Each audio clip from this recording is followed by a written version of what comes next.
From main event feuds to wrestling in empty gyms, from the brightest spotlight to complete obscurity, these are WWE wrestlers who destroyed their careers with a single decision. Kicking things off with a guy who was supposed to be the next Goldberg. Ryback looked like he'd been created in a laboratory specifically for Vince McMahon. The physique, the intensity, the catchphrase, everything about Ryback was straight out of Vince McMahon's fantasy. But then WWE made the mistake of turning him heel when his momentum was at its peak. The shine started wearing off, and Ryback found himself sliding down the card. He eventually won the Intercontinental Championship, but that's where things started getting messy. Ryback had concerns about WWE's pay structure and how lower-card wrestlers were being paid. But instead of handling it professionally, Ryback took his frustrations public while still under contract.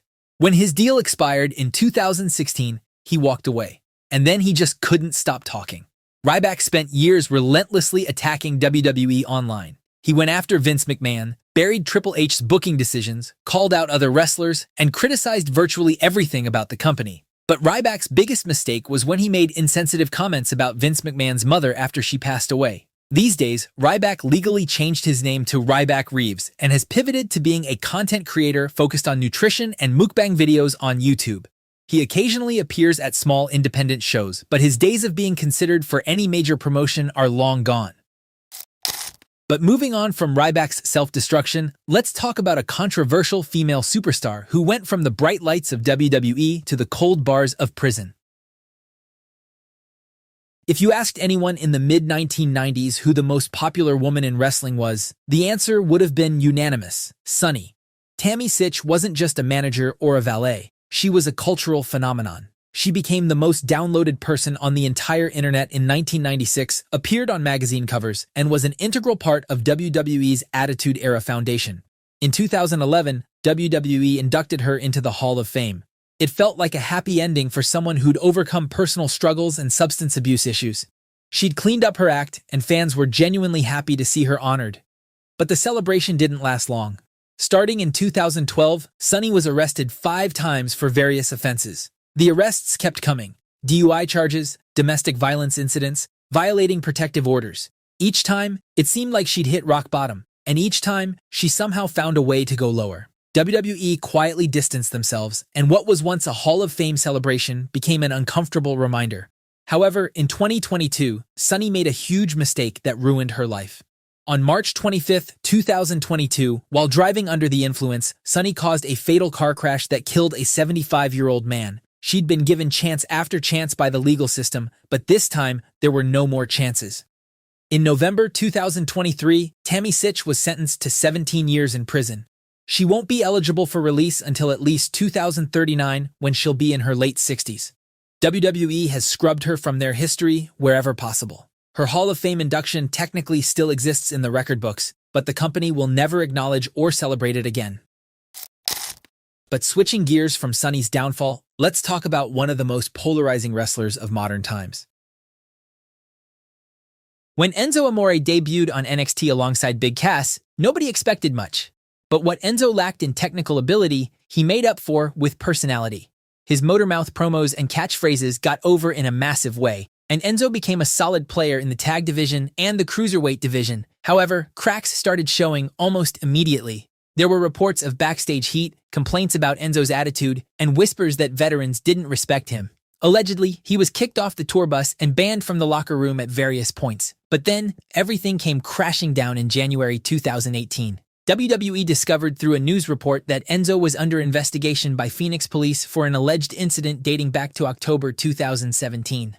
The problem wasn't just the allegation itself, it was that Enzo never informed WWE about the investigation.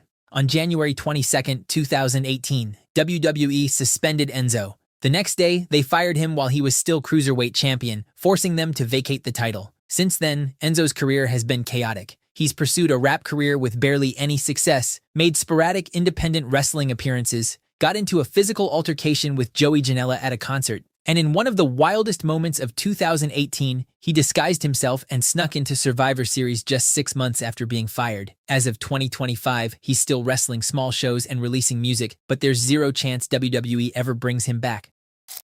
But while Enzo never came close to the main event scene, let's talk about a former world champion who sabotaged his own career. Alberto Del Rio is the perfect example of someone who's given opportunity after opportunity, only to squander every single one of them. He won the 2011 Royal Rumble, cashed in Money in the Bank, and became world champion multiple times. Vince McMahon saw him as the Hispanic superstar the company had been searching for since Eddie's demise. But his first run ended in 2014 under controversial circumstances. According to Del Rio, a WWE social media manager made a hurtful comment toward him, and Del Rio responded by slapping the employee.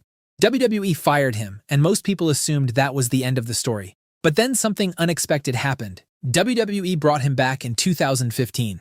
It seemed like the company was willing to forgive and move forward. Unfortunately, this second run was a disaster from the start.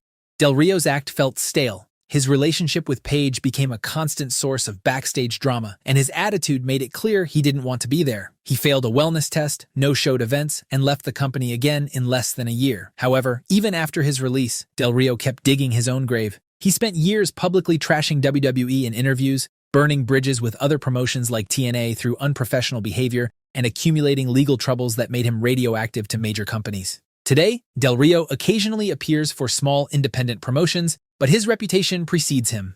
But while Del Rio was a former world champion, let's talk about a promising star who sabotaged his career before making it out of NXT.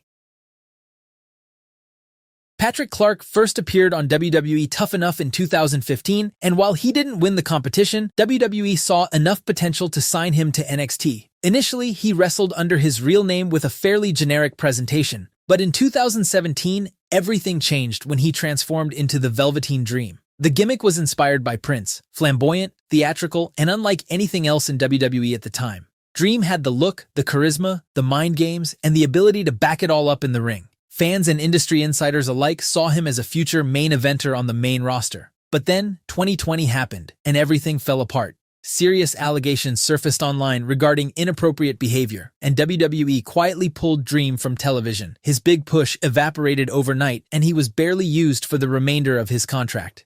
In May 2021, WWE released Patrick Clark, but his troubles didn't end there. He was arrested multiple times for battery, trespassing, and other charges. In 2024, Clark attempted a comeback on the independent circuit, performing under the name Velveteen Man. However, he's a shell of what he once was, working tiny venues for promotions most fans have never heard of. But moving on from Dream's downfall, let's rewind all the way back to one of the biggest disasters of the 90s. Marty Jannetty's name has become wrestling shorthand for the guy who didn't make it. Whenever a tag team breaks up and one partner becomes a massive star while the other fades into obscurity, fans call them the Marty Jannetty of the group. When Shawn famously smashed Jannetty through the barbershop window in 1992, WWE had big plans for a singles feud between them culminating at WrestleMania 8. However, that match never happened because Jannetty couldn't stay out of trouble. Shortly before their scheduled WrestleMania match, Jannetty got into a wild altercation with police and was charged with multiple offenses.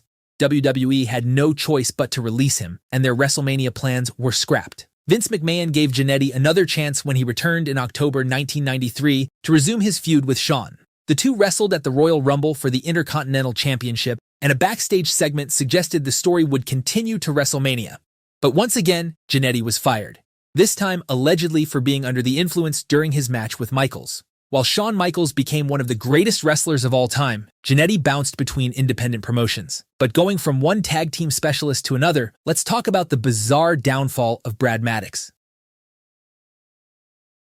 Brad Maddox's WWE career is one of the strangest stories in recent memory.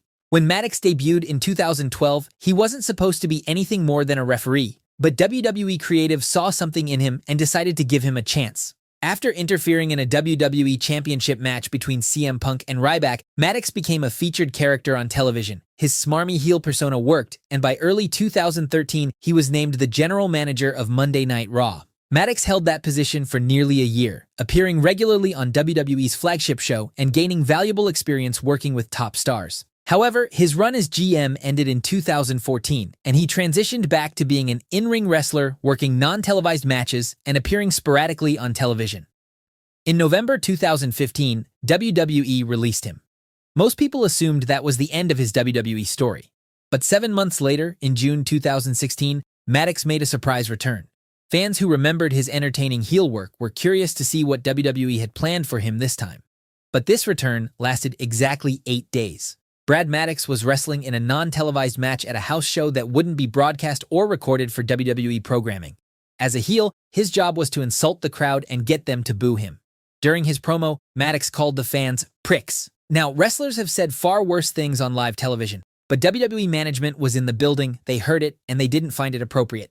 Maddox was fired almost immediately after the match. He wasn't given a chance to explain himself or apologize, he was just gone. Since then, Maddox has largely disappeared from the wrestling world. WWE has essentially pretended his entire run never happened. He's rarely mentioned, his segments aren't featured in historical packages, and there's been zero indication the company has any interest in ever working with him again. But while Maddox never made it past the undercard, let's talk about a wrestler who was once supposed to be the next face of the WWE. Mr. Kennedy is the textbook definition of unfulfilled potential. When Kennedy debuted in WWE in 2005, the company had massive plans for him. He had charisma, decent in-ring ability, and that it factor that WWE constantly searches for.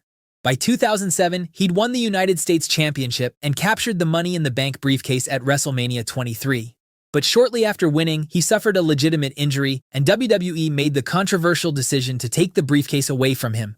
Still, Kennedy's stock remained high within the company. Then came an even bigger opportunity. WWE planned a major storyline where Kennedy would be revealed as Vince McMahon's illegitimate son. Everything was set to go, promotional materials were prepared, and Kennedy was days away from becoming one of WWE's top stars. But 5 days before the reveal, Kennedy got suspended for violating WWE's wellness policy. The storyline was immediately scrapped and given to Hornswoggle instead. Kennedy's reputation took a serious hit internally, but given how much the company had invested in him, there was still a path back to the top. In 2009, Kennedy returned from a shoulder injury and competed in a 10-man tag team match. At one point, he was in the ring with Randy Orton. Kennedy went to execute a backdrop on Orton, but the move was botched. Orton landed awkwardly on his neck, and Randy was furious. According to multiple sources, Orton complained to management that the botch could have ended his career and that Kennedy was unsafe to work with. Just 4 days after the incident, WWE released Mr. Kennedy from his contract. Kennedy found some success in TNA as Mr. Anderson, but he was never welcomed back to WWE in any capacity. Kennedy made one mistake at the worst possible time against the worst possible opponent, and it cost him a chance to become the face of the WWE. But while Kennedy's botch was an accident, this next wrestler intentionally ruined his whole legacy. The Ultimate Warrior was one of the biggest stars in wrestling history. During his peak in the late 80s and early 90s, Warrior was as popular as anyone not named Hulk Hogan. His face paint, his intensity, his entrance with the rope shaking and sprinting to the ring, everything about him was larger than life. When he defeated Hogan at WrestleMania 6 to win the WWE Championship, it felt like WWE was passing the torch to their next megastar. His rise to the top was meteoric, but his ego became his downfall. Before SummerSlam 1991, where Warrior was scheduled to team with Hulk Hogan in the main event, Warrior sent Vince McMahon a letter with a list of demands. He wanted significantly more money, plus a higher percentage of merchandise sales and a reduced schedule. The catch? He threatened to no-show SummerSlam if Vince didn't agree to his terms. McMahon was forced to agree to the demands to save his pay-per-view, but nobody outsmarts Vince McMahon. Warrior competed in the match as scheduled, but immediately after SummerSlam ended, Vince suspended him indefinitely. WWE brought Warrior back after WrestleMania 8 because Hulk Hogan was leaving and they needed a top babyface. But Warrior's attitude backstage had gotten worse. He no-showed several live events, was reportedly rude to fans, and generally behaved like the rules didn't apply to him. When he tested positive during the steroid scandal investigation, Vince used it as the perfect excuse to fire him. WWE eventually reconciled with Warrior before his death in 2014, inducting him into the Hall of Fame and creating the Warrior Award in his honor. But for over 2 decades, his ego kept him blacklisted from the company that made him famous. In 2012, Austin Aries was one of the hottest names in the business. He was tearing it up in TNA, putting on incredible matches and proving he belonged in the main event scene. By 2016, WWE finally came calling. Aries debuted in NXT and eventually moved to the cruiserweight division on the main roster. While he never reached the heights many expected, he was working for the biggest wrestling company in the world and getting a steady paycheck. However, even that didn't last long. WWE released Aries in July 2017 after just over a year with the company. Aries returned to TNA and quickly recaptured the World Championship. But then came Bound for Glory 2017, and Aries' career changed forever. Aries defended his championship in the main event against Johnny Impact. The finish saw Johnny hit his finisher and pin Aries to win the title. But then, Aries immediately popped up after the 3 count and completely no-sold the finish.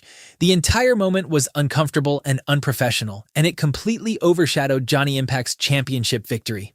Austin Aries left Impact Wrestling immediately after the incident and hasn't worked for any major wrestling company since. Speaking of wrestling companies, check out this video next about every pro wrestling company explained in 11 minutes.